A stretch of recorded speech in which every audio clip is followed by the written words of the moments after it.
안녕하세요. 네, 반갑습니다, 여러분. 각자의 처소에서 각자의 자리에서 이렇게 예배하시는 모든 분들 환영하고 축복합니다. 예배를 기도로 시작하도록 하겠습니다. 주님, 우리가 예배로 주 앞에 나아갑니다. 주께서 우리 예배하는 모든 영혼들 주께서 위로하시고 힘주시고 예배를 통해 하나님께서 주시는 그 놀라운 사랑 우리가 알 수 있도록 주께서 함께 하셔서 다 같이 기도하시겠습니다.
우리의 인생 가운데 언제나 함께 하시는 하나님의 사랑을 찬양하며 나아갑시다. 주의 사랑 누구도 빼앗을 수 없고 주의 성실 조건에 흔들리지 않네. 주의 자비 아무도 외면하지 않고 주의 긍휼 날마다 채워주시네. 주의 사랑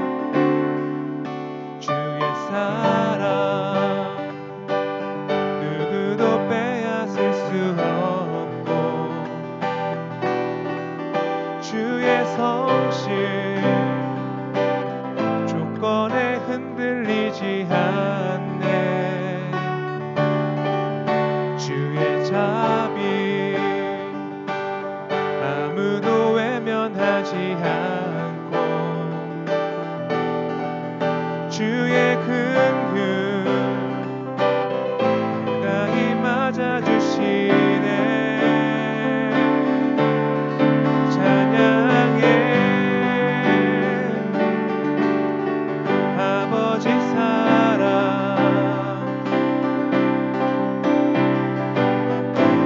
인생을 지나 흐르네. 노래해 영원한 사랑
주의 긍휼 가까이 맞아주시네. 주의 사랑 기꺼이 나를 찾아오사 주의 마음 십자가로 보여주셨네. 주의 성령 지금도 나를 이끄시며 주의 은혜 날마다 채워주시. 우리 한 번 더 찬양하며 나아갑시다. 주의 사랑 기꺼이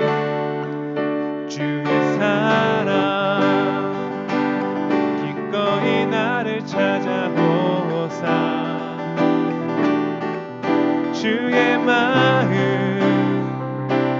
십자가로 보여주셨네.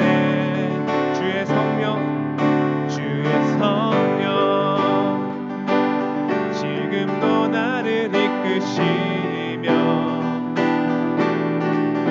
주의 은혜 날마다 채워주시네. 찬양해 아버지 사랑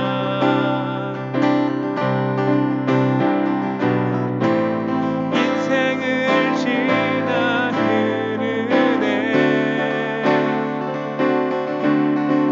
노래해 영원한 사랑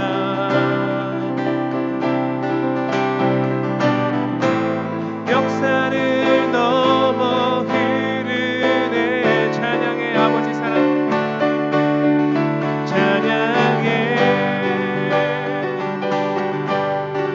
아버지 사랑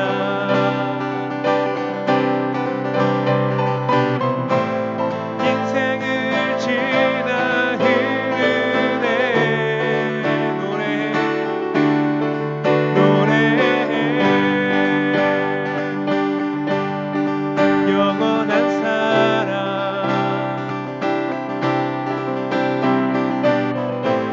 역사를 넘어 흐르네. 하나님 사랑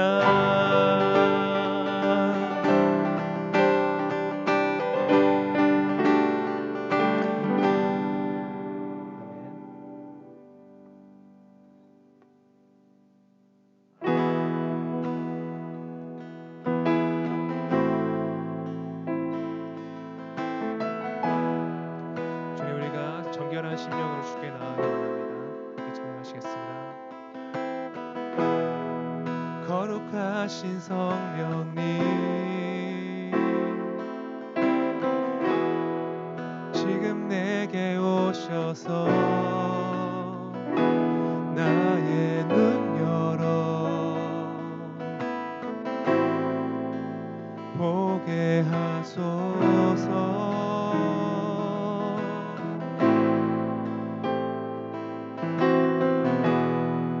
나의 마음 깊은 곳 주님 슬퍼하시는 죄와 부정함 보게 하소서. 한 번 더 찬양합시다. 거룩하신 성령님 거룩하신 성령님 지금 내게 오셔서 나의 눈 열어 보게 하소서.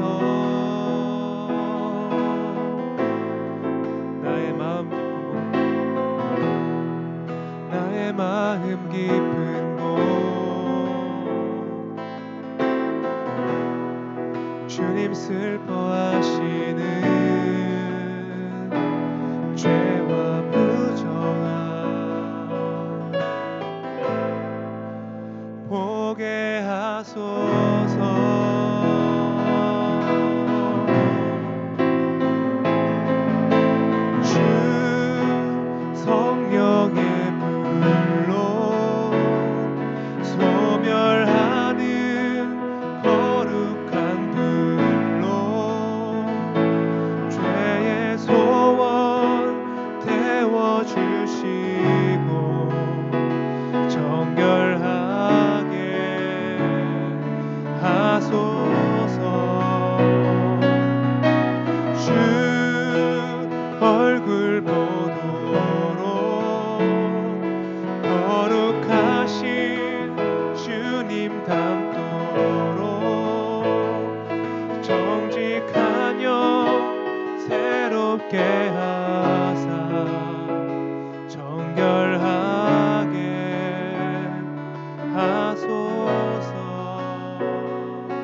거룩하신 성령님, 지금 내게 오셔서 나의 눈 열어 보게 하소서.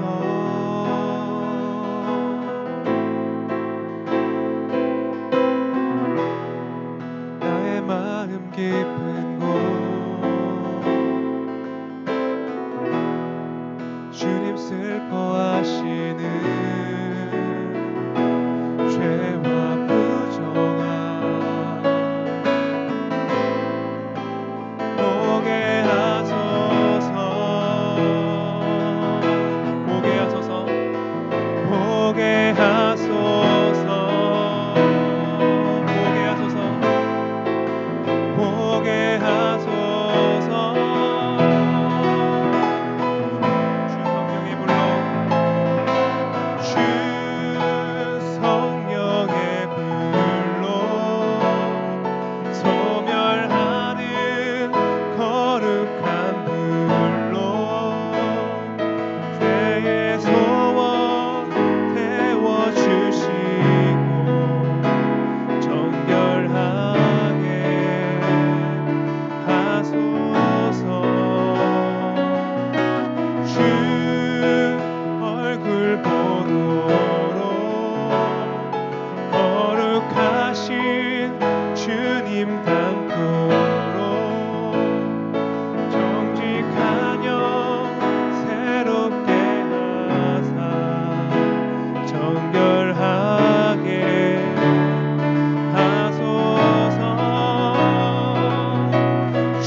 기도하시겠습니다.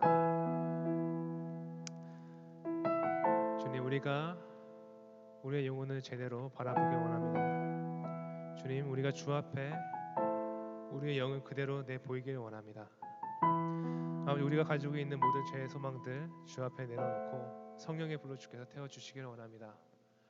아버지, 이 시간 주께서 주신 그 은혜가 우리 예배 가운데 가득히 함께하기를 원합니다. 주께서 말씀하시고 그 말씀 인하여서 우리가 소생케 되어지고 우리가 새 힘을 얻고 위로를 얻을 수 있도록 주께서 함께해 주셔서 다 같이 기도하시겠습니다.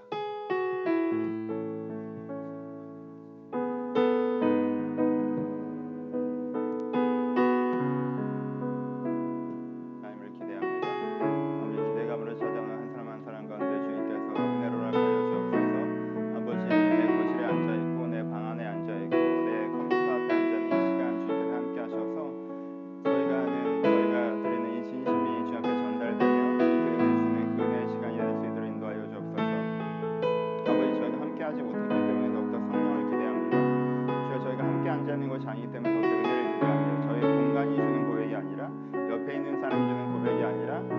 고백으로 예배 자리에 서오니 주여 각 사람에게 찾아오셔서 하나님의 은혜를 받는 그 예배의 시간이 될 수 있도록 저희를 축복하여 주옵소서. 우리한테 조명하시는 다시 한번 힘주실 은혜 시간을 기대하오니 아버지 우리 이 시간 우리한테 찾아와 주옵소서. 주님을 기대합니다. 주님을 기대합니다.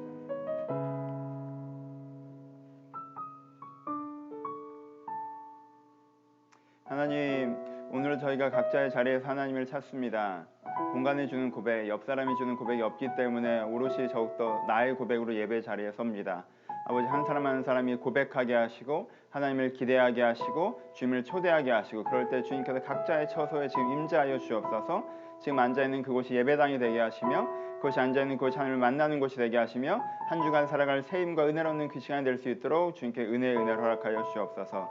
주님, 말씀을 나누고자 합니다. 전자의 제 입술과 듣는 자들의 마음 가운데 함께 하셔서 하나님께서 전하시기 원하시는 그 말씀이 전달될 수 있도록 아버지 축복하시고 축복하여 주옵소서. 이 시간 주님께 일하시길 기대하오며 살아계신 예수님의 이름으로 기도합니다. 아멘. 함께 나눌 말씀은 갈라디아서입니다. 갈라디아서 5장 17절에서부터 23절 말씀. 갈라디아서 5장 17절에서부터 23절 말씀.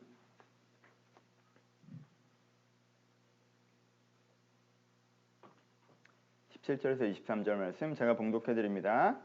육체의 소욕은 성령을 거스리고 성령은 육체를 거스리나니 이 둘이 서로 대적하므로 너희가 원하는 것을 하지 못하게 하려 함이라. 너희가 만일 성령이 인도하신 바가 되면 율법 아래 있지 아니하리라. 육체의 일은 분명하니 곧 음행과 더러운 것과 호색과 우상 숭배와 주술과 원수 맺는 것과 분쟁과 시기와 분냄과 당짓는 것과 분열과 이단과 투기와 술 취함과 방탕함과 또 그와 같은 것들이라. 전에 너에게 경계한 것 같이 경계하노니 이런 일을 하는 자들은 하나님의 나라를 유업으로 받지 못할 것이요 오직 성령의 열매는 사랑과 희락과 화평과 오래 참음과 자비와 양성과 충성과 온유와 절제니 이 같은 것을 금지할 법이 없느니라. 아멘. 안녕하세요. 오늘은 분냄에 대해서라는 제목으로 말씀을 나누어 보도록 하겠습니다. 분냄에 대한 이야기를 해보겠습니다. 우리는 가끔 분노라는 감정을 느끼죠. 분노라는 감정의 이유는 세 가지가 있습니다. 첫 번째는 무시입니다. 무시라는 건 상대가 나에게 적의를 갖고 있는 것이 아니라 마땅히 가져야 될 호의를 갖지 않는 것입니다. 그렇죠? 내 입장, 내 생각, 내 의견, 내 감정 이런 것이 있는데 그것을 신경 쓰지 않고 상대방이 행동할 때 우리는 무시당했다고 느끼고요. 거기서 분노합니다. 그렇죠? 화가 나죠. 두 번째는 피해당했을 때 분노합니다. 내가 갖고 있는 어떤 이익, 내가 가져야 되는 이익이란 게 있는데 상대방의 행동과 결정, 말로 내 이익이 훼손됐을 때, 그것이 내 기회이건 내 정서이건 내건 간에 무엇인가 훼손당했을 때 우리는 분노합니다. 세 번째는 불의한 것을 볼 때 분노합니다. 꼭 내게 피해가 오지 않더라도 봤을 때 저게 잘못된 것, 세상이 잘못된 기준으로 돌아간다. 저기 너무 나쁜 사람이 있다. 근데 이 잘못된 것이 고쳐지지 않고 저 나쁜 사람이 처벌받지 않는다 할 때 우리는 분노를 느끼죠. 그렇죠? 그래서 우리가 분노하는 이유는 여러 가지가 있겠지만 크게는 무시 이슈, 그리고 내가 근데 손해되는 것, 피해 이슈가 있고요. 세 번째 불의 이슈가 있습니다. 그렇죠? 이 세 가지가 우리를 분노하게 하는 이유가 됩니다. 예를 들면 가장 가까운 사이, 나 자신에게 내가 분노할 때가 있죠. 그땐 대부분 피해 이슈예요. 내가 잘못해서 나한테 피해를 줬을 때, 너 도대체 왜 이러? 난 왜 이러는 거야? 이럴 땐 주로 피해 이슈입니다. 가까운 사람, 부부, 연인, 친구, 가족, 이런 가까운 인간적인 관계 있잖아요. 이때 화날 땐 대부분 무시 이슈예요. 야, 내 입장을 생각해 줘야지. 너 내 생각은 안 해? 어떻게 그렇게 네 맘대로 네 감정만 생각하고 네 입장만 생각하고 움직일 수가 있어? 넌 네 생각만 해? 이게 이제 화가 나죠. 이게 무시 이슈예요. 그렇죠? 가까운 사이에서. 좀 먼 사이, 사회적 관계에서는 주로 뭐예요? 피해 이슈죠. 회사에서 제가 저렇게 하면 나한테 일이 더 돌아오는데, 제가 저렇게 하면 이게 내 평가가 제대로 못 받게 되는데, 지금 왜 저렇게 하는 거야? 지금 나보고 죽으라는 거야? 이게 이제 피해를 받으니까 이제 화가 나는 거죠. 그렇죠? 이게 피해 이슈가 있어요. 그리고 세상과의 관계에서는 뭐예요? 불의 이슈가 많죠. 뉴스보다 열받는 거 막. 이번 주 어떤 분이 또 무슨 자동차를 갖고 편의점으로 돌진, 이런 거 보면 진짜 제정신이야? 나랑 상관없죠. 나한테 피해 주는 건 아니지만 진짜 보기만 해도 되게 화가 나고, 그 다음에 그 사람이 제대로 처벌을 받고 있는지 들여다보게 되고, 만약에 제대로 된 처벌이 이루어지지 않았다고 생각하면 더 화가 나고 이렇게 되는 거죠. 그렇죠? 그리고 내가 세상을 돌아가는 것들 어떤 SNS를 보면서 내가 생각하기에 이 사람 말이 말도 안 되는 말을 하고 있다라고 하면 그걸 그냥 읽었는데 내가 화가 나고 나랑 직접 피해를 주는 것도 아닌데 그렇죠? 근데 일부러 저는 좀 안 보기도 하고 그러는데 그러니까 이런 거 뭔가 내가 세상과의 관계에서는 되게 불이 이슈가 많이 건드려집니다. 그렇죠? 그러니까 복합적인 것도 있죠. 여러분 제일 사람들이 열받아하는 것 중에 하나가 층간소음이라고 있는데 그게 열받아 할 만해요. 층간소음은 세 가지가 다 들어가요. 윗사람이 나를 무시하는 거잖아. 아래에 사는 나를 생각 안 하는 거라고. 그리고 나한테 피해를 주잖아요. 그리고 저건 불이한 거야. 이러니까 화가 되게 많이 나는 거예요. 운전할 때 화 많이 나세요? 그것도 마찬가지예요. 이 사람이 어떤 데는 확 끼어들었어. 그건 나를 무시한 거예요. 게다가 나한테 피해를 줬잖아. 게다가 저건 잘못된 거. 그러니까 너무 화가 나는 거예요. 그렇죠? 그럼 코로나 때 화가 나시는 것도 화가 많이 나시는 부분이 약간 이런 거죠.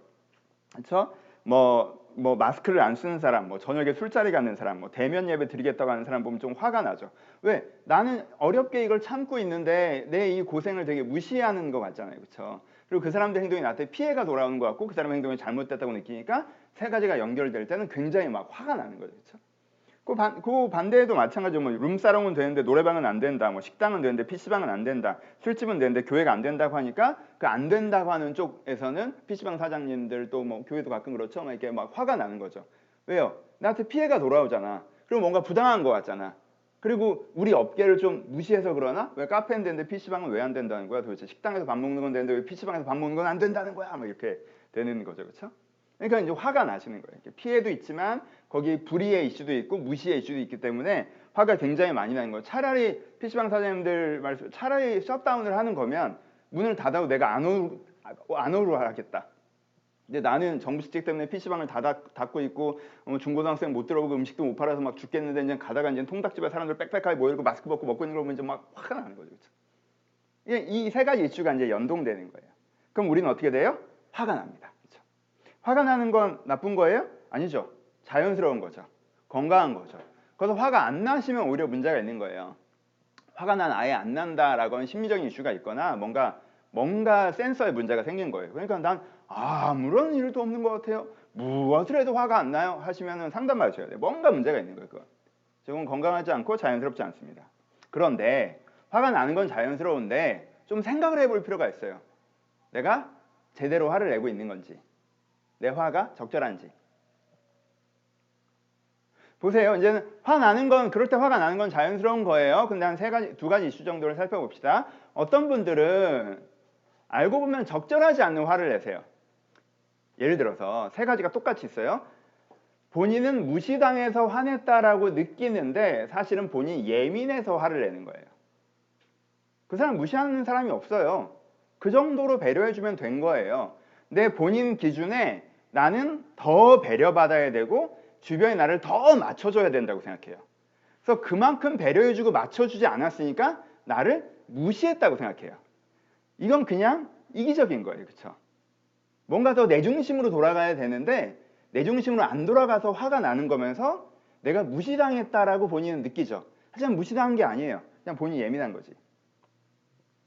피해받지 않았는데 욕심이 많아서 피해받았다고 느끼고 분노하는 경우도 있어요. 피해받지 않았어요. 노력을 안 했으니까 못 갖는 게 당연해요. 원래 도박적인 선택을 했기 때문에 실패할 수 있는 거예요. 그리고 그 정도 했으면 그 정도 얻는 게 맞아요. 그런데 더 기대를 했어요. 더 많이 얻을 거라고 기대했단 말이야. 뭔가. 근데 그만큼 못 얻었어. 그러니까 피해를 당했다고 생각해. 피해받은 거 아니에요. 그건. 내 욕심만큼 안 된 거지. 그러니까 불이하지 않은데 완고해서 분노하는 경우가 있어요. 근데 본인은 이게 불이해서 분노한다고 느껴요. 여러분, 내 생각이 다 맞아요. 사람은 진리와 확신념과 의견을 나눌 수 있어야 되거든요. 이건 진리예요. 이거는 내 신념이야. 이거는 내 의견이야. 이걸 나눌 수가 있어야 된다. 근데 어떤 사람은 이게 다 진리라고 생각해. 내 말이 다 맞아. 그러니까는 저 사람들이 다 틀린 거지. 이 사람은 이게 문제고 세상은 이게 문제고 저건 저게 문제고 내 기준에 틀리면 다 틀린 거야. 그러니까 이제 오만 가지에 다 분노가 되는 거지. 세상이 불의해서 분노한다고 생각하지만 아니에요. 완고해서 분노하는 거예요. 그러니까 이런 케이스는 아닌지 점검해 봐야 된다는 거예요. 내가 적절하게 제대로 화를 내고 있는 건지 사람들이 날 무시한 게 아닌데 그냥 내가 예민해서 내가 더 대접받고 싶어서 무시당한다고 느끼는 건 아닌지 내가 피해본 게 없는데 내 욕심만큼 안 됐다고 내가 피해자인 것처럼 생각하고 있지는 않는지. 이게 불의한 게 아닌데 그냥 생각이 다른 건데 내 생각만 맞다고 생각하니까 내가 다른 사람이 악하다고 느끼고 분노하고 있지는 않는지. 내가 화가 너무 많다면 그 화가 사실은 적절하게 많은 건지 아니면 내가 과도하게 많게 하는 건지 이렇게 생각해 볼 필요가 있어요. 두 번째, 이거는 사실 화낼 일이 아닌데 화내는 경우들을 얘기하는 거죠, 그렇죠? 또 하나는 뭐가 있냐면 오늘은 요 얘기에 대한 건데 화낼 일이긴 한데 이게 과도함의 이슈가 있어요. 그렇게 하는 건 적절하지 않아, 맞지 않아의 이슈가 있다면 또 하나는 과도함의 이슈가 있어요.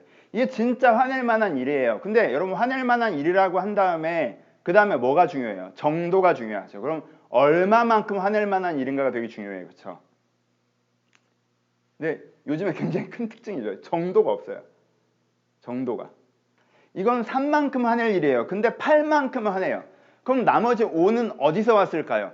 딴 데서 열받았던 걸 여기다가 쏟아붓는 거 되게 치사한 짓이에요. 그렇죠? 되게 치사한 거라고. 근데 많은 사람들이 이 방법을 써요. 다른 데서 화났지만 그 화를 표현하지 못했어요. 거기서는 표현할 수가 없는 데였거든. 근데 여기서는 얘가 분명히 잘못했어. 근데 내 화를 표현할 수 있는 영역이야. 여기는 그러면 이게 팡 가는 거죠. 그렇죠? 이거 과도함의 문제가 생겨요. 과도함의 문제 두 번째가 있는데 이거는 정도의 과도함이라면 두 번째는 영역의 과도함의 문제가 있어요. 오늘은 이 설교를 하려고 하는 거예요. 영역의 과도함. 영역의 과도함은 뭐냐? 여러분 분노했어요. 너무 열받아요. 이게 열받을 만한 일이야. 내가 진짜 무시당했고 내가 정말 불의한 걸 받고 내가 정말 피해를 봤어요. 되게 열받을 일이란 말이야. 근데요. 열받는 그 감정, 그 분노는 여전히 감정이에요. 근데 영역의 과도함은 뭐냐면 이 감정이 너무 세지니까 뭘 장악해요? 지성을 장악해요. 그러니까 컨트롤 타워를 먹어버려요. 그래서 뭐가 하기 시작해요? 분노가 생각을 하고 분노가 판단을 하기 시작해요. 이건 완전 쿠데타란 말이에요. 이건 진짜. 이때는 진짜 큰 문제가 생겨요. 여러분 판단은요 감정으로 하는 게 아니에요. 지성과 감정은 분열돼야 됩니다. 분리돼. 여러분 지성이 감정 영역에 들어가도 안 돼요. 제가 자주 말씀드리죠. 기분 나쁘게 생각하지 마라는 건 되게 이상한 말이라고 해요. 기분이 나쁜 건 생각이 아니라 감정이니까. 그만큼 이상한 게 열받는 대로 생각하는 거예요. 열받았기 때문에 결정하는 거. 그것도 되게 이상한 거예요. 왜? 영역을 넘어가면 안 돼요. 너무 열받아도 그건 감정 영역이에요. 여전히 감정이란 말이에요. 판단이나 생각이 되면 안 돼요. 근데 어떤 사람들은 이걸 장악해요. 생각은요. 이건 단어만 언급합시다. 지성, 소망, 신앙으로 생각하셔야 돼요. 여러분들이 갖고 있는 가치관, 지성. 두 번째는 소망. 그래서 어떻게 할 것인가? 여러분 판단의 목적은 항상 이거기 때문에 어떻게 할 것인가? 소망을 바탕으로 판단해야 돼요. 내 합리적인 생각, 소망, 그리고 하나님께서 뭘 원하시나? 항상 이 세 가지로 판단을 하는 거예요. 이 세 개가 내 머리 위에 삼위가 돼서 내 판단을 주관하는 컨트롤 타워가 돼야 돼요. 근데 어느 날 이제 문 빵 열고 분노라는 애가 딱 들어와서 야 니네 셋 다 꺼져. 나 이제부터 열받은 대로 할 거야. 이렇게 되는 거예요. 이걸 뭐라고 그래요? 분냄이라고 합니다. 오늘 성경에 나오는 단어죠. 분냄. 분노는 화가 나는 거고 분냄은 화를 내는 건데 화를 내는 건 단지 표현을 거친 걸 얘기하는 게 아니라 화가 이 사람의 중심을 장악하는 걸 얘기하는 거예요. 여러분 많은 사람들이 좀 오해하는 사소한 것 중에 하나가 분냄을 뭐 이런 나 같은 사람만 분을 낸다고 생각해요. 아니에요. 어떤 친구는요. 이 사람이 날 되게 열받게 했어. 그럼 그래 그렇구나 하고 딱 뒤돌아서 나 쟤 다시는 안 봐야지. 판단을 뭘로 했어? 분노로 했지. 분냄이에요. 내가 되게 품이 있다고 착각하지 마세요. 여러분들 분노가 여러분들 컨트롤 타워를 장악했어요. 그럼 이건 분냄이에요. 내가 표현을 이쁘게 했다? 크게 중요하지 않아요. 크게 중요하지 않아요. 그 인간관계론에서는 그게 중요할지 모르겠지만 신앙에서는 그렇게 중요하지 않아요. 그거. 어떤 사람들은 막 슬퍼해. 근데요. 분냄이에요. 가데스바네에서 이스라엘 사람들을 기억하십니까? 거기서 12정탐꾼이 갔다 온 사람의 거기에 거민들이 되게 크니까 사람들이 그 거민들이 커서 여기 못 들어가겠다고 생각하니까 막 울죠. 막 밤새 울었어요. 근데 울면서 뭐라 그래요? 하나님 우리를 죽이려고 여기로 데려오셨습니까? 막 그러죠. 이 사람들이 슬퍼하는 거예요? 아니요. 분노하는 중이에요. 그 분노로 뭐 하는 중이에요? 판단하죠. 그래서 어떻게 해요? 야, 이집트로 돌아가자. 이렇게 결정하죠. 그렇죠? 우리 하나님부터 속았다. 이렇게. 사람들은 내가 이러고 있으니까 분냄이 아니라고 생각해요. 사람들은 내가 이러고 있으니까 분냄이 아니라고 생각해요. 아니에요. 지금 여러분들의 판단을 주도하는 게 분노라면 그게 다 분냄이라고 하는 거예요. 그렇죠? 그러니까 무슨 고민을 하셔야 돼요? 내 분노를 다룰 줄 알아야 돼요. 분노를 다룰 줄 알아야 돼요. 여러분, 분노하지 말라는 얘기 아니에요. 분노는 감정이에요. 분노하지 않는다는 무슨 말도 안 되는 얘기. 그건 감정이라고요. 그렇죠? 그럼 우리가 할 수 있는 건 외면밖에 없어요. 외면하잖아요. 그럼 불길이 더 번져요. 이쪽에 불 타는데 내가 저쪽에 쳐다보겠다 불이 꺼지나? 아니잖아요. 더 타지. 그러니까 분노를 어떻게 할 수 있어야 돼요? 다룰 수 있어야 돼요. 왜냐하면 분노가 분냄의 상태에 이르르면 여러분들의 의사결정을 지배하고 분냄으로 하는 결정들이라고 하는 것은 여러분 인생에 좋은 결정이기 어렵기 때문에 그래요. 그러니까 내 분노 자체는 자연스럽고 건강한 것인데 이것이 적절한지, 그렇죠? 적절한 거의 세 개. 내가 그냥 예민하고 내가 욕심내고 내가 완고한 건 아닌지, 내가 과도하진 않은지, 이 과도한 거의 정도에 엄청 과하게 화내고 있지는 않은지, 과도하지 않은지, 내가 이걸로 의사결정을 하고 있지는 않은지 돌아보시고 혹시 그렇다면 조정할 수 있어야 합니다. 오늘 본문을 보죠. 오늘 긴 본문을 읽었지만요. 20절 중반에 나오는 분냄 한 단어를 가지고 지금 말씀을 나누려고 하는 거예요. 분냄 한 단어가 오늘의 본문입니다. 근데 그래도 전체를 보시죠. 바울은 갈라디아서에서요. 성령을 따르는 사람이 나타나는 모습과 육체를 따르는 사람한테 나타나는 모습에 대해서 설명하고 있거든요. 그러니까 우리가 육체를 따를 때 나타나는 모습 중에 하나로 뭘 얘기하고 있어요? 분냄에 대해서 얘기하고 있어요. 성령을 따르는 사람은 분냄이 나타나지 않아요. 근데 육체를 따르는 사람은 분냄이라고 하는 게 나타나게 돼 있어요. 근데 이건 되게 심각한 거예요. 바울이 뭐라고 얘기합니까? 갈라디아에서 바울은요, 분내는 사람이 하나님의 나라를 유업으로 받지 못한다라고 얘기합니다. 천국 못 간다고 얘기해요. 우상숭배와 주술과 원수매는 것과 분쟁과 시기와 분냄과 당지는 것과 분열과 이단과 투기와 술 취함과 방탕함과 또한 그와 같은 것이라. 전에 너에게 경계한 것 같이 경계하니 이런 일을 하는 자들이 하나님의 나라를 유업으로 받지 못할 것이요.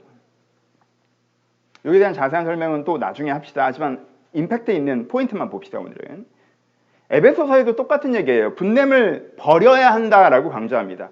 너희가 모든 악독과 노함과 분냄과 떠드는 것과 비방한 것들을 모든 악의와 함께 버리고. 에베소 4장 31절이에요. 분냄을 버려야 돼요. 내 안에 분냄이 있잖아. 이걸 어떻게 버리지? 이 고민을 해야 된다고. 내 안에 분냄이 있잖아. 와, 이 분냄, 이거 하나님 나라를 유업으로 받지 못하는데 이렇게 되면 이 고민을 해야 된다고. 그 다음에 뭐예요? 고린도 후서에 보면요. 분냄에 머무르는 것을 두려워한다고 얘기해요. 또 다툼과 시기와 분냄과 당지는 것과 비방과 수군거림과 거만함이 혼란이 있을까 두려워하고. 그러니까 내 안에 분냄이 있을까 두려워해야 된다고 했어요. 그러니까는 분냄이 있으면 두려워해야 돼. 이거 어떡하지? 큰일 났는데? 이렇게 해야 된다고. 막 신나서 분낼 일이 아니라 두려워해야 된다고. 야고보도 이 얘기를 합니다. 화를 내는 것으로는 좋은 결과를 받을 수 없다고 얘기해요. 사람의 성내는 것이 하나님의 의를 이루지 못하리라. 하나님 나라를 유업으로 받지 못한다는 거랑 같은 얘기예요. 그러니까 여러분 분냄에 진입하죠. 이거 뭐 죽은 다음에 천국 간다 못 간다 이 얘기를 하는 게 아니라 분냄에 진입하잖아요. 그럼 여러분들의 컨트롤 타워에서 뭐가 쫓겨났어요? 신앙 쫓겨났죠. 내 분냄이 의사결정 다 하고 있죠. 거기에 무슨 하나님의 나라가 있겠냐고. 거기에 무슨 하나님의 의가 이루어지겠냐고. 그렇죠? 그러니까는 내가 딱 됐을 때 분냄이 딱 내 주도로 나섰다라고 하는 순간 그때는 내부 검열을 시작해야 될 때지 외부 활동을 해야 될 때가 아니라고요. 그때가 위험한 거라고 사실. 야고보도 얘기해요. 사람의 성내는 것이 하나님의 의를 이루지 못함이라. 그러니까 열받아서 뭘 하시면 안 돼요. 여러분 이 세상에 열받아서 내가 이렇게 해보 그것도 안 돼요. 분냄을 의사결정하는 건 좋은 의사결정일 수가 없어요. 좀 더 응용하자면 야고보가 잘못된 말의 문제를 얘기하는 부분이 있거든요. 근데 그 잘못된 말에는 이 맥락상 분노의 말이 포함된다고 생각합니다. 그래서 이 본문을 그것으로 적용해 보면 혀는 곧 불이요 불의의 세계라. 혀는 우리 지체 중에서 온몸을 더럽히고 삶의 수레바퀴를 불사르나니 그를 사르는 것이 지옥불에서 나느니라 라고 얘기합니다. 여러분 분냄의 말들이요 여러분들의 삶의 수레바퀴를 불사를 수 있다라고 야고보는 굉장히 엄격하게 경고하고 있습니다. 그러니까 성경은 반복적으로 여러분 분냄에 대해서 경고합니다. 그것을 두려워하고 버리고 그것이 하나님의 나라를 사라지게 하는 것이고 그것이 삶의 수레바퀴를 불태우는 것이라는 것을 기억하셔야 돼요. 여러분들의 분노가 정당하건 정당하지 않건 상관없습니다. 그것이 감정에 머무르지 않고 판단의 영역에 진입하는 순간 문제가 생기기 시작한다는 거예요. 성경의 예를 더 들어봅시다. 구약의 예로 가보죠. 창세기에는 가인의 분노가 나옵니다. 가인과 그의 재물을 받지 아니하신지라. 창세기 4장 5절이에요. 가인이 몹시 분하여 안색이 변하니. 이 장면을 기억하십니까? 가인과 아벨이 제사를 드렸는데 가인은 똑바로 못 드렸고 아벨은 똑바로 드렸어요. 내용을 자세히 다루진 않을 거예요. 감정선을 다루는 거니까. 자기가 잘못해서 거절된 거예요. 그러니까 이거는 가인은 두 가지가 다 있죠. 하나, 그러니까 적절한 분노가 아니게 화낼 때가 아니야. 죄송해야 될 때지. 근데 가인은 거기서 어떻게 생각해요? 무시당했다고 생각하죠. 자기가 무시당했다고 생각해. 자기가 피해받았다고 생각해. 이게 되게 부당하다고 생각해. 내가 맞아들인데 부당하다. 내가 피해받았어. 아니 똑바로 안 해놓고. 내가 무시당했어. 아니 무시한 게 아니야. 왜 내 걸 안 볼까? 동생 걸 받아. 내가 무시당했어. 피해받았어. 이건 부당해. 그렇죠? 이게 맞는 분노도 아니었죠. 근데 가인은 두 가지가 다 있죠. 그래서 어떻게 해요? 과도하죠. 그렇죠? 엄청나게 하나님 앞에서 안색이 변할 정도로 과하게 분노하고 이게 그래서 뭐까지 장악해요? 컨트롤 타워, 판단까지 장악하죠. 어떻게 해요? 분노로 생각하죠. 아벨을 죽여버려야겠다. 그리고 어떻게 행동해요? 아벨을 죽여버리죠. 그것 때문에 자기 인생이 어떻게 됩니까? 불타버리죠. 가인이 여기서 죄송해요. 제가 이건 좀 대충 했는데 어떻게 이렇게 하셨어요? 죄송해요. 하고 다음에 제대로 했으면 가인이 이 집안의 장자이고 하나님의 아들이고 자기 역사의 혈통을 이어갈 수 있었어요. 근데 거기서 너무 열받은 그것 때문에 인생이 확 꺾여버리는 거예요. 얼마나 어리석은 거예요. 얼마나 안타까운 짓입니까? 가인만 그럽니까? 여러분 열받는 게 뭐가 그렇게 중요합니까? 민수기에 모세의 분노가 나옵니다. 모세와 아론이 회중을 그 반석 앞에 모으고 모세가 그들에게 이르되 반역한 너희들아 우리가 너를 위하여 이 반석에서 물을 내랴. 모세가 딱 해서 이때 모세가 진짜 열받았어요. 왜냐하면 이 광야 후반부예요. 40년 동안 그 은혜를 주시고 그 말씀을 주시고 그 깨달음을 주시고 내가 너희들을 어떻게 가르쳤는데 물이 없으니까 또 원망해. 40년 전이랑 같은 수준인 걸 딱 보여주는 거야 이 사람들이. 그러니까 모세가 막 자기 인생에 부정당하는 것 같잖아. 이것들을 언제까지 참아야 될지 모르겠고 너무 화가 났어. 너무 내가 지들한테 해준 게 얼만데 이거 갖고 또 원망하는 게 너무 화가 나서 어떻게 해요? 너무 화가 나서 화내죠. 여러분 모세의 분노는 정당해요? 정당하지 않아요? 정당하죠. 화날만 해요. 여러분 화날만 하냐 하지 않느냐 그렇게까지 중요한 게 아니에요. 화날 만한 화라고 하더라도 그것이 과도하냐 과도하지 않느냐가 굉장히 중요하다는 거예요. 모세는 화날 만한 일에 화가 났어요. 하지만 그 화를 과도하게 냈죠. 어떻게? 여러분 보세요. 별거 아닌 것 같지만 너희여 들으라. 우리가 너희를 위하여 이 반석에서 물을 내랴. 반역한 너희여 들으라. 모세가 뭐합니까? 정죄하죠. 그리고 모세가 뭐합니까? 지가 물을 낸다고 얘기하죠. 하나님이 물을 내시는 거예요. 하나님이 물을 내시는 건 아직도 이들을 축복하시기 때문이에요. 정죄의 상징으로 물을 내시는 게 아니란 말이야. 시키는 대로만 했어야 돼. 반석을 두드리라고 하지 않았어요. 그냥 말하라고 했단 말이야. 자기 마음대로 해요. 모세가 이것 때문에 어떻게 된 줄 아세요? 이스라엘 가나안에 못 들어갑니다. 하나님께 그러세요. 너 가나안에 못 들어가겠다. 너 네가 왕인 줄 아는데 너 여기서 들어가면 너 약간 애매해질 수 있겠다. 광야에서 마무리하자. 분노. 해도 되는 분노였지만 과도했기 때문에. 다윗을 볼까요? 사무엘서 보면 다윗의 분노가 나옵니다. 사무엘상 25장 13절입니다. 다윗이 자기 사람들에게 이르되 너희가 각기 칼을 차라 하니 각기 칼을 차매 다윗도 자기 칼을 차고 400명가량을 데리고 올라가고 200명은 소유물 곁에 두었느니라. 어떤 일인지 기억하십니까? 나발이라는 사람의 일을 다윗이 대신 해줬어요. 굉장히 몇 달 동안 정말 고된 양을 지킨 일을 다윗의 군대가 대신 해줬습니다. 그것 때문에 나발이 엄청난 수익을 봤어요. 그럼 거기에 일부를 이제 인건비를 지급하면 되는 상황이었어요. 그래서 인건비를 달라고 했더니 내가 언제 이런 식으로 무시해요. 돈도 안 주고 너 사울의 도망자 신세에도 내가 너한테 돈 안 준다고 네가 뭐 어떡 건데 나라에 고소할 거야? 너 지금 법적 권리가 없잖아. 이렇게 조롱한다고. 그러니까 세 가지가 다 있죠. 진짜 나발, 이 말도 안 되는 사람이 다윗을 무시했죠. 두 번째, 아니 다윗의 군대가 먹고 살아야 되는데 엄청난 피해를 줬어요. 세 번째, 그건 말도 안 되는 부당한 일이잖아. 인건비를 떼먹었잖아 지금. 근데 다윗이 지금 군대가 있죠. 그러니까 다윗이 그 얘기를 딱 듣자마자 진짜 다윗이 이런 성격이 아닌데 그 나발이 나를 무시하고 나에게 피해를 주고 이 불의하게 행동했다는 걸 딱 듣자마자 야, 다 올라와. 다 타. 말에 다 타. 칼 빼. 이 새끼 죽여버리자고 지금 뛰는 거예요 지금. 다윗은 듣자마자 너무 화가 났어요. 다윗이 이렇게까지 열받은 적이 없어요. 듣자마자 이 새끼 죽여버리겠다고 막 뛰는 거야 지금. 여러분 다윗의 분노가 정당해요, 정당하지 않아요? 화날만 하죠. 그렇다고 지금 다윗에게 나발을 죽일 권리가 생겨요? 아니죠. 여러분 이때 다윗이 나발을 죽였으면요 다윗은 왕이 못 됐을 수도 있어요. 모세가 가나안 땅에 못 들어가는 거 보세요. 괜찮아요? 임금 좀 떼먹었다고 사람 죽이면 그게 왕이 됩니까? 못 되지. 근데 그때 하나님께서 그래도 다윗을 사랑하셔서 아비가일을 보내시죠. 아비가일이 딱 막죠. 그렇죠? 다윗이 낑 멈추고 나 큰일 날 뻔했다. 나 미쳤었나 봐. 진짜 고마워 하고 돌아가요.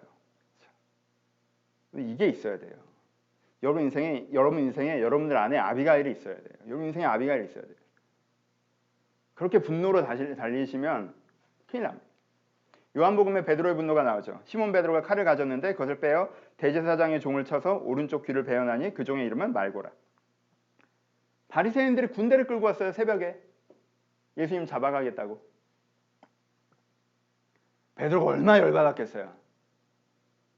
그러니까 막 끌고 온 대제사장과 그 바리새인들의 군대를 향해서 야 이 새끼들아 하고 이렇게 친 거예요. 그렇죠? 근데 그 중에 한 명 대제사장의 종이었던 말고의 귀를 자른 거죠. 그렇죠? 칼질을 잘한 건지 못한 건지 잘 모르겠어요. 어떻게 그렇게 했지? 근데 그게 적절한 대응이었어요? 여러분 베드로가 열받을 만하죠? 그럼 그게 적절한 대응이었어요? 나쁜 대응도 아니고 그건 그냥 쓸데없는 대응이었어요. 쓸데없는 짓이었어요. 예수님이 너 뭐하냐 하고 이제 귀 붙여주세요. 그리고 나서는 열은 받았지만 어떻게 할지 모르는 베드로는 좀 이따 뭐 해요? 예수님을 3번 저주하죠. 분노했지만 상황에 대해서 제대로 대처하지 못하고 그냥 좌충우돌하는 그게 결과죠. 그렇죠? 그럼 성경에 나와 있는 분냄에 대한 이야기를요. 신구약에서 대표적인 장면들을 한번 추려봤습니다. 여러분 이미지를 좀 가졌으면 좋겠어요. 그렇죠?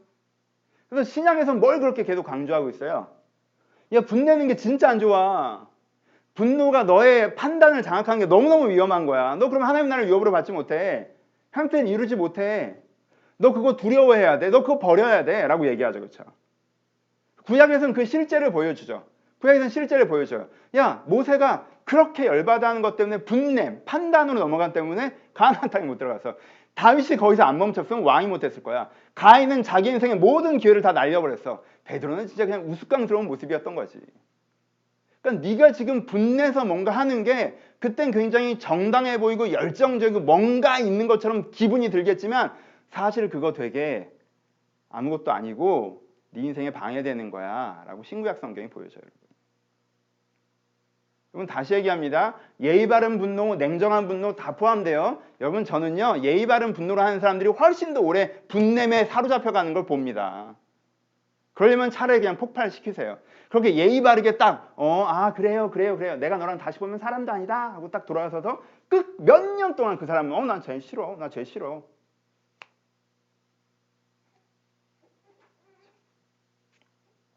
여러분 그것이 하나님의 의를 이루지 못합니다. 여러분 고민하셔야 돼요. 분노하셔도 됩니다. 하지만 분노를 다루십시오. 그럼 오해하지 마세요. 여러분들 몸을 어떻게 해요? 여러분들 몸이 있죠? 여러분 몸을 다루셔야죠.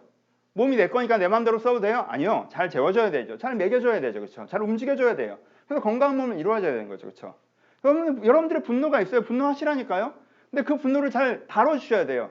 안 좋은 거 먹고 마음대로 퍼지고 이러면 이상한 분노가 된다고. 분노를 건강한 분노로 잘 다뤄주셔야 돼요. 건강한 분노로 다루는 법이 이게 내가 그냥 예민하고 내가 욕심 많고 내가 완고해서 화를 내는 게 아닌지, 내가 이 분노를 판단하고 있는 건 아닌지, 내가 3만큼 분노 아니라 8만큼 분노하고 있는 건 아닌지를 점검하고 그래서 내가 적절한 분노로 나아가려고 하는 게 분노를 다루는 거. 이걸 하셔야 돼요. 그렇죠? 오케이, 여기서 이제 설교가 원래는 끝나야 되고. 여러분, 우리는 복음을 다시 한번 듣고 이 설교를 시작하는 거예요. 여러분, 복음 설교 끝나고 첫 설교예요. 그렇죠? 그러니까 아직까지 저는 이제는 복음의 적용편이라고 하고 설교를 해나가는 거예요. 올해는 정말 복음에 대해 고민하셨으면 좋겠어요. 예전 같았으면 여기서 이제 설교를 끝내고 적용점을 더 얘기를 드렸을 텐데, 그건 복음을 전제하고 하는 얘기고, 오늘은 전제가 잘 안 된다는 걸 느껴서 한번 해보죠. 그럼 내가 이걸 복음이랑 어떻게 연결시킬까 한번 생각해 보세요. 다시. 여러분, 분노를 다뤄야 된다고 생각한다고 해서 분노를 다루기가 쉬워요? 어렵지. 그렇잖아. 분노는 에너지 문제란 말이야. 판단의 문제가 아니라고. 그럼 이 에너지, 이 부정적인 에너지를 어떻게 다룰 거야? 거기엔 뭐가 필요해요? 복음이 필요해요. 그럼 정말 복음이 여러분들의 영혼과 삶을 구원합니다. 보세요. 애초에 이 얘기가 뭐였어요? 애초의 이야기가. 오늘 본문을 보시면 육체의 소욕을 따르는 사람은 분냄에 이르러 성령의 소욕을 따르면 분냄에 이르지 않아. 그러니까 얘기가 지금 오늘 갈라디아 5장의 구조잖아요. 그러니까는 무슨 뜻이에요? 분냄을 어떻게 해야 돼요? 분노를 성령으로 다루면 분냄에 이르지 않는다라는 얘기를 오늘 본문이 하고 있어요. 그렇죠?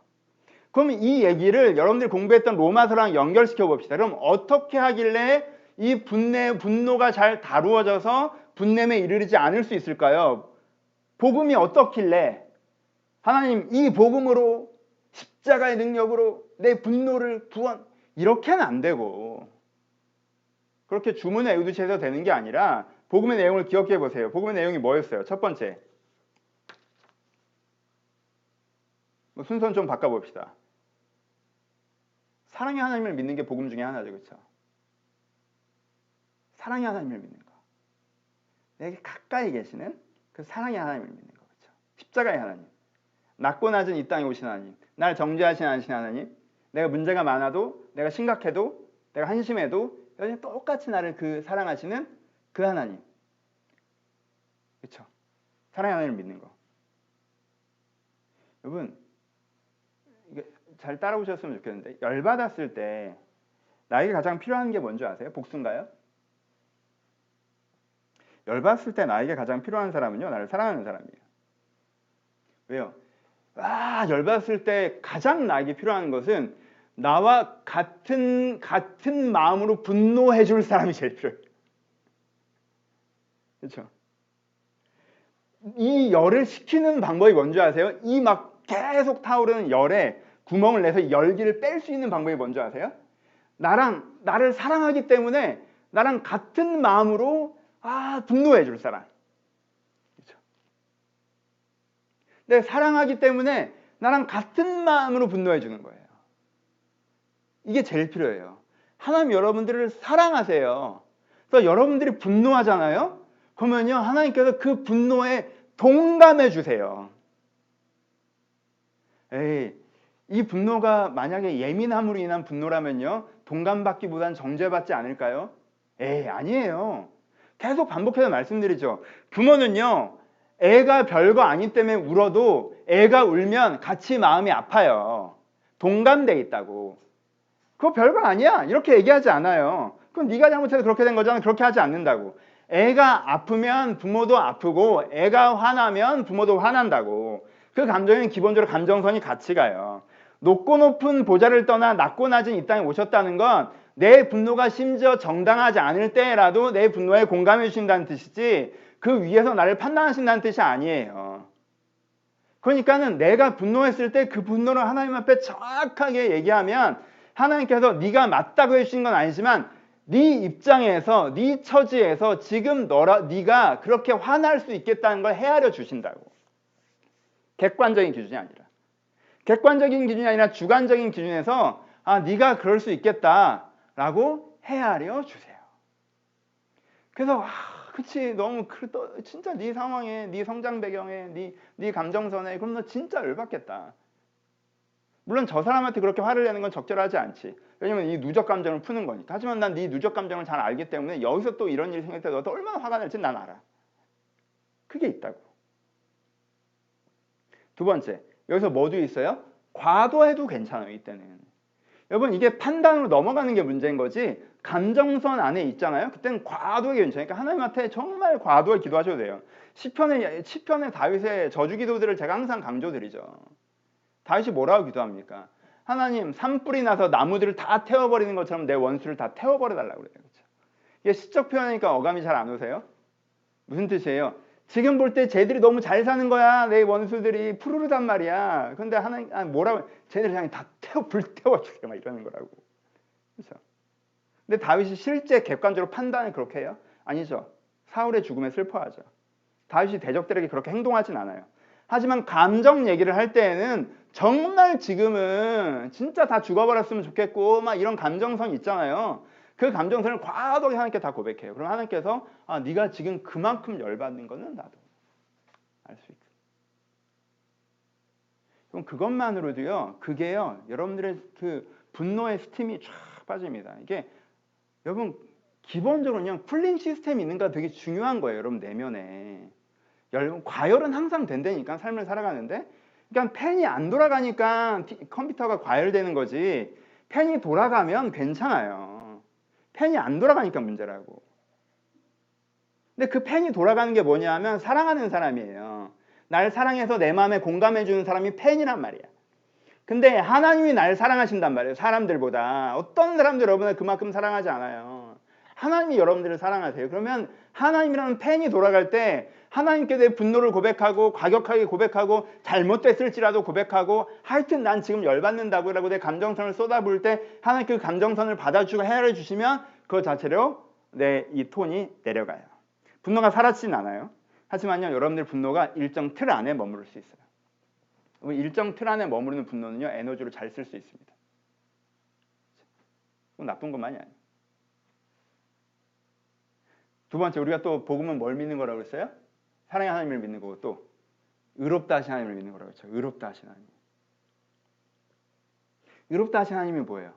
하나님의 뷰, 하나님의 시선 앞에서 나를 다시 한번 발견하는 거죠. 지금 나는 현상적인 자아가 나인 것 같아. 막 열받아서 다 죽여버리고 싶고 막 부정적이고 나한테도 너무 화가 나고 막 세상에도 화가 나고 막 이게 나인 것 같아. 근데 하나님이 의롭다 하신 시선에 보니까 그건 진짜 내가 아니야. 그건 내가 진짜 원하는 것도 아니야. 내가 정말 원하는 건 이 분노를 잘 다루어가는 거야. 난 이거보다 더 멋있는 사람이고 싶어. 난 나를 열받게 하는 사람한테 흔들리는 그런 사람이고 싶지 않아. 나는 이 분노와 상관없이 내 소망에 집중하고자 해. 하나님의 의롭다 하신 시선 아래서 그 진짜 내 본 모습을 다시 바라보게 된다고요. 이거에 묶여있는 걸 내가 죄라고 부를 수 있게 되는 거예요. 내가 이렇게 화가 나는데 나를 정죄하면 내가 그 얘기를 하는 게 아니에요. 여기서 그 분노가 죄라고 얘기하는 건 그 얘기를 하는 게 아니라 그렇게 현상적으로 묶여있는 걸 죄라고 우리는 부르니까 이게 내가 진짜 원하는 것도 아니고 나에게 좋은 것도 아니라는 걸 내가 깨닫게 되는 거예요. 뭘 통해서? 의롭다 하신 하나님을 통해서. 왜? 의롭다 하신 하나님은 내 본 모습을, 내 영혼을 다시 한번 보여주시니까. 그래서 그 시선 아래서 내가 진짜 내 원래 마음을 회복하는 거. 그래서 분노는 내 중심의 일부로 바라볼 수 있게 되는 거. 그렇죠? 이게 우리를 분노에서부터 건져줘요. 아비가일이 바울에게 그 의롭다 하심의 역할을 한 거잖아요. 막 달려오는 다윗 앞에 군대 앞에 아비가일이라는 여자가 단신으로 딱 서서 당신은 하나님께서 이스라엘 왕으로 세우려고 하는 사람입니다. 한낱 이런 애를 죽이는 말미암아 자기 인생의 방향성을 흐트리면 안 되는 사람입니다 라고 딱 얘기를 해주는 거예요. 뭘 보여주는 거예요? 지금 다윗은 자기가 그냥 무시당한 사람, 그래서 열받은 사람, 복수하고 싶은 사람, 자기를 그렇게 얄팍하게 보고 있는데 지금 아비가일이 넌 그런 애가 아니야. 넌 이스라엘의 왕이야. 하나님의 사람이야 라고 딱 이 사람의 중심을 봐주는 거예요. 그러니까 다윗이 자기 중심을 딱 보니까 분노는 싹 사라져요. 그럼 그렇게 중요한 게 아니야. 그렇게 중요한 게 아니에요. 그걸로 내 컨트롤 타워를 장악하죠. 아비가일 너무 고맙다고 돌아가죠. 그런 일들이 의롭다 하신 하나님을 믿을 때 여러분 안에 경험되어진 거예요. 성령께서 여러분들의 아비가일이 되어주셔서 여러분들의 본 모습, 여러분들의 진심, 여러분들이 진짜 하고자 하는 걸 깨어나 여러분 지금 막 그 분노에 취해 있는 술 취한 사람처럼 그 분노에 취해 있는 것부터 딱 돌아오게 해주신다는 거예요. 그렇죠? 복음이 여러분들의 분노를 다루게 해줘요. 그 사랑의 하나님과 의롭다 하신 하나님, 세 번째 뭐였어요? 복음은 성령 하나님이죠. 그 하나님 여러분들 가까이 있다니까 여러분들 안에 계세요. 막 그 하나님을 찾아가서 얘기하려고 하지 말고 지금 당장 내 열받은 것 소소한 것도 다 얘기하시고 그 열받은 것 소소한 것 다 얘기하는 가운데 하나님 그 열받고 분노하는 것이 내 진짜 내 본 모습이 아닌데 진짜 내 모습을 깨닫게 하시고 그 내 모습으로 살아갈 용기를 주시고 이 역동, 이 성령 하나님 이것을 믿는 것. 아 하나님이 그렇게 경험되어지면 믿을 텐데 하나님이 그렇게 내 안에 안 계신 것 같아요. 하나님께서 나한테 의롭다 하시지 않는 것 같아요. 하나님께서 그렇게 나를 사랑하셔서 내 분노를 가져가지 않으시는 것 같아요. 아 그렇지 않은 것 같아요. 에이 기대의 믿음으로 믿으라고 그랬잖아요. 성경이 그렇게 얘기를 하고 있잖아. 그러시다고 믿고 내가 내 분노를 쏟아보고 그러시다고 믿고 내가 하나님의 시선을 경험하려고 하고 할 때 하나님께서 그 믿음의 믿음으로 일하신다고 했잖아요. 그러니까 그 기대의 믿음 이렇게 복음으로 여러분들의 분노의 이슈를 다루어 갈 때 여러분들의 내적 그 분노가 가라앉게 되고 조절되고 정돈되고 하나님 안에서 진짜 자유롭고 편안하고 행복하게 바른 판단을 해갈 수가 있단 말이에요. 여러분 분냄이 뭘 두 가지를 무너뜨리죠. 분냄은 여러분들의 행복을 무너뜨리고 여러분들의 판단을 무너뜨려요. 그렇죠? 근데 이 성령께서 여러분들의 이 분냄을 만져주시면 여러분들이 이 분냄으로부터 벗어나 다시 행복이 회복되고요. 여러분들의 바른 판단이 회복된다고요. 이런 역사를 경험하셔야 됩니다. 그러니까 복음에 대해서 설교했잖아요. 전 복음 설교를 계속 어떤 면에서는 이어가고 있는 거예요. 이 복음을 여러분들 제가 이제까지 설교를 좀 잘 못했다고 생각하는 부분이 이게 연결선이 좀 잘 안 잡혔었구나. 그래서 이 연결선 잡는 것들을 꼭 끝부분에 조금씩 붙여볼게. 하지만 다 같은 얘기예요. 그러니까 뭐든 제가 무슨 율법 설교를 하건 분노란 건 이러기 때문에 우리가 분노에서 벗어나야 됩니다라고 설교가 끝내도 여러분들이 듣기에는 무슨 부분을 당연히 전장 여기 교회잖아. 여기 복음에 그리스도의 십자가에 예수 그리스도. 그러니까 여긴 교회니까 그렇구나라고 하면 그걸 율법의 방식으로 하는 게 아니라 당연히 복음의 방식으로 해야 되는 거예요. 그렇죠?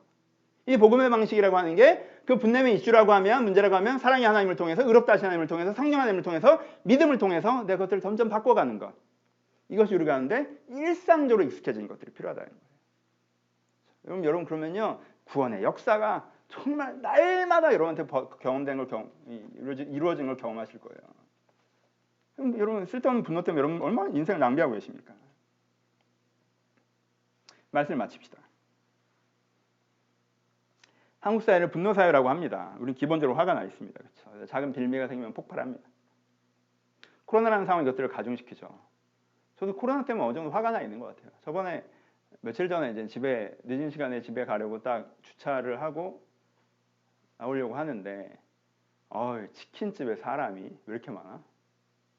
빽빽하게 앉아서 맥주 한잔 하시는데 가을밤에 좋으시겠죠. 근데 보자마자 화가 난 왜 온라인 예배를 드리고 있는 거야 도대체? 저러고들 앉아있네. 너무 화가 나더라고 갑자기. 그럴 때 있지 않아요? 또 나는 그래도 한국교회가 너무 잘못한 게 있기 때문에 코로나에 안 좋은 영향을 줬잖아요. 그 대면 예배 금지해서 저는 받아들여야 되는 상황이라고 생각하는데 너무 그거에 또 반발하시는 분들 글을 읽다 보면 짜증이. 그건 서로 입장이 다른 거고 이거는 확신의 문제는 아니니까 견해의 차이지만 하여튼 제 견해는 이러니까 좀 짜증이. 그거보다 이제 코로나에 실질적으로 어려움 당한 성도들이 생기기 시작하잖아요. 그러니까 그러면 저는 이제 책임자를 찾는 감정이 생기거든. 안타깝다. 하나님께서 잘 해결해 주시겠지. 이 믿음에 머무르고 소망 가운데 기도하면 되는데 이게 이렇게 생기면 어떤 놈 때문에 이게 이렇게 됐다라는 생각을 자꾸 하면 그거 갖고 자꾸 이렇게 교회를 비판하는 마음이나 또 방역에 그런 사람을 비난하는 마음이나 이런 마음들이 좀 막 혼자 열받고 막 그런단 말이에요. 그렇죠? 그런 것들이 우리한테 있어요. 분노가 있어요. 그리고 개인적으로 사소하게는 제가 지난주에 손목 건초염에 걸려가지고 이틀 동안은 잠을 못 잤어요. 정말 아프더라고 처음에는. 한 3일 지금은 이제 괜찮아요. 3일 때부터는 괜찮아서 이제는 하고 있는데 문제는 이게 손목 건초염에 걸리면 여기를 쓰면 안 되고 이게 엄지손가락을 제일 쓰면 안 되고 그러니까 제가 요즘에 그나마 하고 있는 그 소박한 목회가 카톡 목회인데 이걸 못 하겠는 거야. 그러니까 요즘에 여러분 이해해 주세요. 여러분 제가 그래서 요즘에 카톡 답이 늦어요. 왜냐면 이걸 할 수가 없으니까 노트북을 피고 해야 되는데 그러니까 그게 이제 좀 답이 늦어지는 거예요. 노트북을 피고도 이렇게 그리고 여러분 제가 진짜 여러분 초월화수 제가 여러분한테 보냈던 답톡은요 정말 정성 가득한 거예요. 왠지 아세요? 그때 음성으로 보냈거든. 그랬구나. 아 구글 진짜 내 발음 안 좋다고 진짜 인식을 못해. 그랬구나. 느낌표 이렇게 보낸 거란 말이야. 진짜 정성 가득한 거라고. 그러니까 제가 지금 이게 손목 나간 게 지금 타이핑을 너무 많이 사는데 제가 두 번째 책 원고 지금 마무리하고 있는 중인데 아직 마무리를 덜 했는데 손목이 나간 거야 지금. 그러니까 타이핑 못 하겠으니까 막 짜증이 막 제일 짜증이 뭔지 아세요? 내가 농구하다가 손목을 다쳤으면 억울하지는 않아. 얼마나 늙었는지 키보드를 쳤는데 손목이 나갔어. 이게 뭐야 이게. 이러다가 낙엽에 맞아서 어깨 부러지겠어. 그런 기분이 진짜 늙었구나. 내가 그냥 이러고 다니니까 내가 젊은 줄 알지 늙었구나. 손목이 얼마 전에 작년에 어깨가 조금 안 좋아서 제가 병원에 간 적이 있는데 갔더니 그 의사 선생님이 굉장히 시니컬하게 그러셨거든요. 젊은 줄 알죠? 무거운 거 들지 마요. 그러더라고요. 그래서 그렇구나. 그 다음에 헬스 가서도 이제 제가 이제 근육 운동을 잘 안 하고 가볍게만 하는데 기분이 안 좋잖아. 오늘 사소한 짜증은 여러분들 핸들링 할 수 있다고 생각하세요? 사소한 분노는? 아니에요. 그 여러분들을 사그락 어떻게 해요? 더 예민하게 만들고 그 사소하게 짜증나 있는 것 때문에 말실수를 하게 만들고 과격한 판단을 하게 만들고 잘못된 결정을 하게 만들고 여러분 이것뿐이겠습니다. 여러분 화나는 거 너무 많으시죠? 화나는 거 너무너무 많아요. 화나는 거 너무너무 많습니다. 가족들이랑 하면서 그 사람의 무신경한 태도 무시당한다고 화가 날 때도 있고 뭐. 또 내가 피해받을 때 회사에서 피해받을 때 있잖아요. 저 사람이 날 피해를 줄 때 근데 난 반격하기가 어렵고 조직이 되게 부당하고 뭐 나라가 되게 부당하고 세상에 되게 부당하다고 느낄 때가 있고 근데 어떻게 할 수가 없고 너무 화가 나고 이럴 때 많죠. 그럼 그 화를 어떻게 다루고 계십니까? 그 화를 다루고 계십니까? 혹시 화를 다루지 않고 그냥 번져나가거나 누르고만 계시지는 않습니까? 둘 다 답이 아니에요. 화를 다루어야 됩니다. 화를 다뤄야 돼요. 정말 다뤄야 됩니다. 복음으로 다뤄야 됩니다. 사소한 분노도 주님 앞에 얘기하세요. 사소한 분노도 얘기하세요. 그게 복음이에요. 하면 제가 손목이 아파가지고 막 진짜 이걸 못하니까 짜증이 나고 막 이걸 못하니까 짜증이 나고 차라리 다리가 부러졌으면 이렇진 않을 텐데 얘기하세요. 그래서 그 분노가 가라앉음을 경험하세요. 그것 때문에 분노하는 게 내가 진짜 원하는 내 본 모습이 아니라는 걸 깨달으셔야 돼요. 큰 분노도 있죠. 얘기하세요. 사랑하시는 하나님을 믿고 의롭다 하시는 하나님을 믿고 이야기하세요. 그럼 정말 여러분의 분노가 가라앉고 다루어지는 것을 경험할 수 있습니다. 다시 한번 강조합니다. 여러분 몇몇 분들에게 분노가 여러분들이 지금 제일 큰 문제입니다. 그걸 다루지 않고 다른 어떤 심오한 걸 해도 이게 와서 또 이걸 불태워버리니까 이게 너무 수준 높은 걸 했다가도 되게 제로섬으로 돌아가는 거예요. 감히 부탁드리는데요. 이 설교 여러 번 들으세요. 내가 분노가 많아서 내가 문제다라고 하시는 분들은 이 설교 여러 번 들으세요. 여러분들 그 은혜 받으시라는 게 아니라 개념을 외우세요. 개념을 외워야 돼요. 분내의 이유 1, 2, 3, 부당한 경우 1, 2, 3, 과도한 경우, 분냄의 정의, 신약의 본문, 구약의 예화, 분노를 복음으로 다루는 것 이렇게 딱 머리에 섹션화돼서 지금 뭔가 딱 치고 올라갈 때 내가 이게 뭐 때문이지? 내가 무시당했다고 생각하기 때문이구나. 이렇게 분류가 돼야 돼. 무시당했다고 생각하기 때문이구나. 근데 이게 내가 예민하게 구는 걸까? 아니면 진짜 무시를 당하는 걸까? 그럼 내가 이걸 어느 정도 표현을 해야 되는 걸까? 표현해서 저 사람한테 사과를 받고 이 관계를 좋게 해나갈 수 있는 거면 지금 표현하는 게 맞고 내가 좀 더 엄격하게 얘기해서 다신 그러지 못하게 만들 수 있으면 표현하게 맞는데 어떻게 하면 그렇게 표현할 수 있을까? 이렇게 매뉴얼대로 움직일 수 있어야 된단 말이에요. 그래도 내 마음이 그렇게 쉽게 가라앉지 않으니까 오늘장 이거 기도해야겠다. 잊어버려 이러지 말고 밤에 적어놓고 가서 잊어버린 분노를 또 기억하면서 기도를 해야 돼. 하나님, 제가 그때 아까 회사에서 걔가 나한테 너무 무시해서 화가 나는데 하나님, 제가 말도 제대로 못하고 하나님, 제가 그런 마음이 있었으면 이렇게 또 기도하셔야 돼요. 그렇죠? 그러니까 이걸 머리에 매뉴얼을 하셔야 돼요. 완전히 숙지가 되셔야 돼요. 그래서 여러 번 들으라고 얘기하는 거예요. 여러분들께 싫으시면 정리하세요 오늘. 그리고 반복적으로 외우셔야 돼요. 공식을 외우고 그 공식만 외운다고 문제가 다 풀리지 않아요. 이런 경우는 어떻게 푸는 거죠? 어떻게 푸는 거죠? 자꾸 풀어보시면 이제 이게 풀려요. 그럼 화가 가라앉아요. 그럴 수 있어요. 진짜 그럴 수 있어요. 그럼 저도 여러분 분노가 진짜 많은 사람입니다. 그렇죠? 전 여러분 분노가 많은 사람이에요. 근데 이게 적절하게 다뤄가는 것들을 저도 배워가고 있는 중이에요. 근데 좀 배워보니까 세상 좋아. 세상 좋아. 여러분 분노로부터 구원받으셔야 돼요. 세상 좋아요. 행복해요. 행복해요. 그 일이 여러분한테 이루어졌으면 좋겠습니다. 진짜 말씀 마칩시다. 이 구절로 마치고 싶어요. 왜냐하면 저는 이 설교를 준비하고 저 개인적으로는 이 구절로 너무 은혜 받았어요. 시편이에요. 시편 68편 19절이에요. 날마다 우리 짐을 지시는 주, 곧 우리의 구원이신 하나님을 찬송하시로다. 제가 최근에 이 분노로부터 구원받으면서 느꼈던 감사를 이 구절로 좀 고백했어요. 그치, 정말 하나님이 날마다 내 짐을 져주시죠. 정말 난 내일 또 열받고 오니까 하나님께서 날마다 내 짐을 져주셔. 그리고 날마다 날 구원해 주셔. 그러니까 너무 감사해요. 하나님께 찬송합니다. 이게 진심이. 정말 날마다 우리 짐을 져주시는 주, 우리의 구원이신 하나님을 찬송할지로다. 하나님께서 날마다 여러분들의 그 분노의 짐을 져주십니다. 여러분들 위로해 주세요. 여러분들 새 마음을 주십니다. 날마다 그렇게 해주세요. 왜 열받는 일은 또 있으니까. 날마다 그렇게 해주세요. 그래서 여러분들 구원해 주세요. 이 은혜를 여러분들 경험하셨으면 좋겠습니다. 그래서 여러분 분노로부터 걸어나와서 더 행복하게, 더 바르게 이 인생을 잘 걸어가셨으면 좋겠습니다. 기도하시겠습니다. 두 가지. 여러분 때에 맞지 않게 예민하게 욕심부리며 완고하게 화내고 계셨다면 회개하십시오. 그래서 걸어 나오셔야 됩니다. 그 회개도 자책으로 하는 회개가 아니에요. 의롭다 하심의 회개예요. 이게 내가 진짜 원하는 게 아니지? 이게 내 본 모습이 아니지? 회개가 필요해요. 여러분들 과도해집니까? 과도하게 드시세요? 너무 과하게 화나게 되고 뭔가 내가 그걸로 판단하게 되세요. 너무 화가 나서 그렇거든요. 그때는요. 사랑의 하나님을 조금 더 구하셔야 돼요. 지금 너무 화가 나서 그래. 이 냉각, 쿨링이 좀 필요해요. 하나님께 얘기하세요. 하나님께 들어주십니다.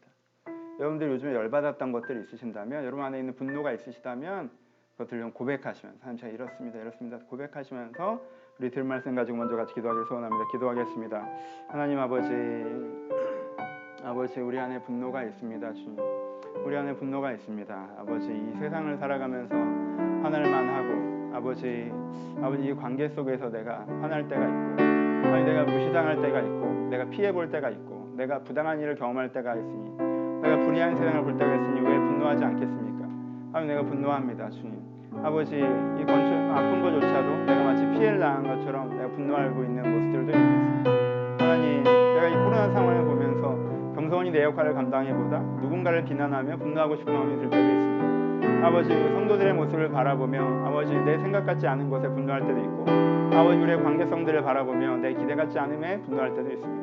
아버지 내 이런 모든 어리석음을 주님 앞에서 고백합니다. 주님, 아버지 하나님께서 내 마음을 헤아리시니 항상 감사합니다. 분노가 나를 사로잡는 것이 아니라, 분노가 나를 먹는 것이 아니라, 아니 분노가 내 안에 머무를지언정 그냥 나를 덮치지 않게 하시며 감사를 드립니다.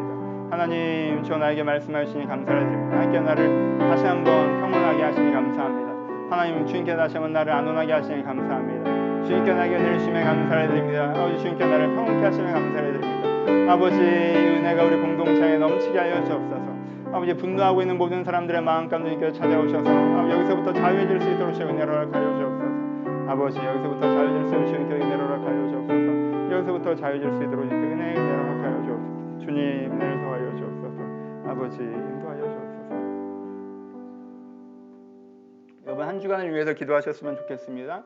주일은 한 주를 시작하는 첫 발을 딛는 순간입니다. 이번 한 주도 여러분 하나님이 필요하십니다. 하나님의 그 사랑하심이 필요하고, 의롭다 하심이 필요하고, 하나님의 능력 주심이 필요합니다. 그럼 여러분 하나님을 초대하시면서 하나님 내가 이번 주에 이런 일주일을 살아갑니다. 하나님 도와주세요. 하나님을 초대하시면서 여러분 한 주간의 구체적인 일생을 고백하시면서 한 번 더 여러분의 일상을 축복하며 기도하도록 하겠습니다. 기도하겠습니다. 하나님 이번 한 주간 아버지 제가 원고를 마무리해야 되며 아침 큐티를 드려야 되고 제가 기도의 일들에 힘쓰고 있습니다. 아버지 그리고 성도들을 돌아보고자 합니다. 아버지 내가 무엇보다 중보기도자로 온전히 서기를 소원합니다. 주님 내가 무엇보다 중보기도자로 온전히 더욱더 서기를 바랍니다. 아버지 기도를 가르치는 하나님을 찬양합니다. 정말 기도를 가르쳐 주신 하나님을 찬양합니다. 기도를 가르치는 하나님을 찬양합니다. 기도를 가르치는 하나님을 찬양합니다. 하나님 찬양합니다. 내게 기도를 가르치시는 하나님을 찬양합니다. 주님 내 기도를 가르치는 하나님을 찬양합니다. 내가 이번 한 주간도 정말 성도의 이름 한 명 한 명을 붙잡고 기도하고 중보하며 내가 찾아가봐야 의미 없고 하나님께서 그들 가운데 찾아가시며 내가 말해보는 것보다 더 의미 있는 하나님께서 말씀하신 것들이 우리의 삶 가운데 적용된 것을 경험할 수 있도록 저희를 축복하여 주옵소서. 주님 은혜로하시기를 소원합니다. 아버지 우리 가운데 은혜로하시기를 소원합니다. 주여 우리 가운데 은혜로하시기를 소원합니다. 아버지 우리 가운데 은혜로하시기를 소원합니다. 주여 저희 가운데 찾아오셔서 하나님의 일들이 가운데 이루어질 수 있도록 저희를 축복하시고 인도하여 주옵소서. 우리 일생 가운데께서 동행하여 주옵소서. 아버지 이번 한 주도 참 분노한 일들이 많이 있으니 이들의 일상 가운데 찾아오셔서 우리의 마음을 잠재우시고 우리의 마음을 헤아리시고 하나님께서 새 힘씀을 경험할 수 있도록 아버지 주여 저를 도우시고 인도하여 주옵소서.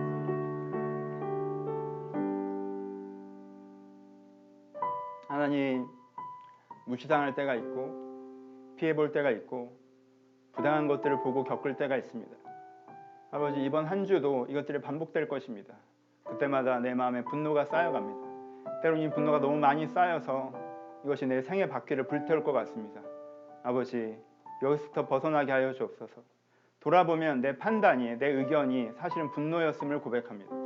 그때 내가 제대로 판단한 것이 아니라 그냥 화나서 그렇게 말하고 화나서 그렇게 행동하고 화나서 그렇게 보복한 것이었습니다. 내가 했던 합리적이어 보이는 이야기들은 사실은 내 분노를 합리화하기 위한 것이며 상대방을 상처 주기 위한 것이었습니다.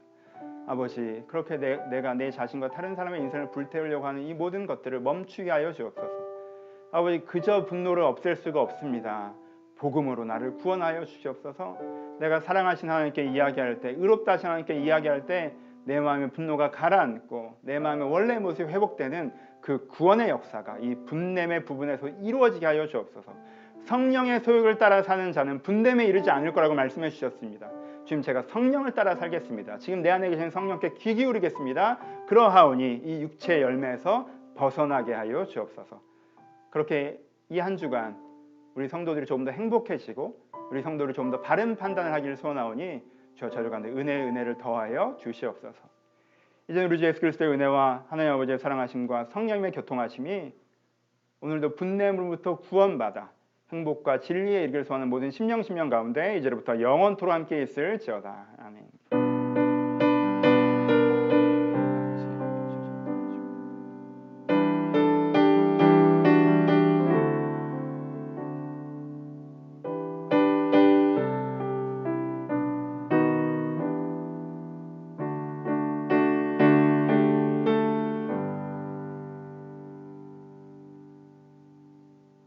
감사합니다. 서로 주님께 감사의 박수 나누시겠습니다. 감사합니다.